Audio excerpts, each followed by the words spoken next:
പ്രിയപ്പെട്ട പ്രേക്ഷകർക്ക് സ്വാഗതം. ഇത് ഫുട്ബോൾ ലോകം. അങ്ങനെ ഫിഫ ക്ലബ്ബ് വേൾഡ് കപ്പിൽ ഇന്ത്യൻ സമയം ഇന്ന് രാവിലെ 12:30-ക്കായിരുന്നു ഇന്റർ മിയാമി ഒരു മത്സരത്തിനായി ഇറങ്ങിയത്. ഇന്റർ മിയാമിയും അതുപോലെ തന്നെ FC പോർട്ടോയും തമ്മിലുള്ള മത്സരമായിരുന്നു ഇന്ത്യൻ സമയം ഇന്ന് രാവിലെ 12:30-ക്ക് നടന്നത്. എന്നാൽ ഇപ്പോൾ ഒരു ഗോളിന് പിന്നിടുന്നതിന് ശേഷം 2 ഗോളുകൾ തിരിച്ചടിച്ചുകൊണ്ട് ഒരു വലിയൊരു വിജയമാണ് ഇന്റർ മിയാമി നിലവിൽ നേടിയെടുത്തിട്ടുള്ളത്.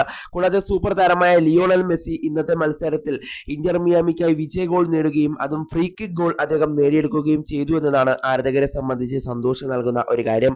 എന്തായാലും നമുക്ക് മത്സരത്തിന്റെ വിശദാംശങ്ങളിലേക്ക് കടക്കാം. അതിനു മുമ്പ് നമ്മുടെ ചാനൽ സബ്സ്ക്രൈബ് ചെയ്ത് ആരെങ്കിലും ഒന്ന് കാണുന്നുണ്ടെങ്കിൽ ദയവായി സബ്സ്ക്രൈബ് ചെയ്തേക്കുക. അപ്പോൾ നമുക്ക് നേരെ വീഡിയോയിൽ തന്നെ കടക്കാം.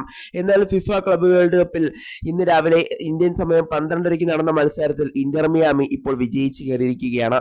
FC പോർട്ടോയായിരുന്നു ആദ്യം ലീഡെടുത്തത്. 8-ാം മിനിറ്റിൽ പെനാൽറ്റിയിലൂടെ അവർ മുന്നിലെത്തിയിരുന്നു.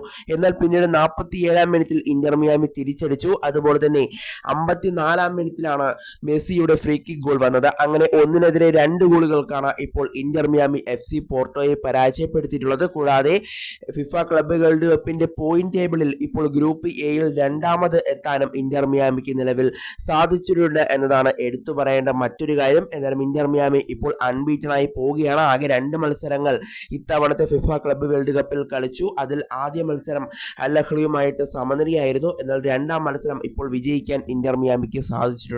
എന്തായാലും പരാജയം അറിയാതെ ഇന്റർ മിയാമി കുതിക്കുകയാണ്. എന്തായാലും ഇനിയുള്ള മത്സരങ്ങളിലും ഇന്റർ മിയാമിക്ക് അത് സാധിക്കട്ടെ എന്ന് തന്നെ നിലവിൽ നമുക്ക് ആശംസിക്കാം. എന്തായാലും ഇപ്പോൾ FC പോർട്ടോയെ 1-2 ഗോളുകൾക്കാണ് ഇന്റർ മിയാമി പരാജയപ്പെടുത്തിയിട്ടുള്ളത്. കൂടാതെ സൂപ്പർ താരമായ Lionel Messi free kick goal നേടിയെന്നതും ആരാധകർക്ക് സന്തോഷം നൽകുന്ന ഒരു കാര്യമാണ്.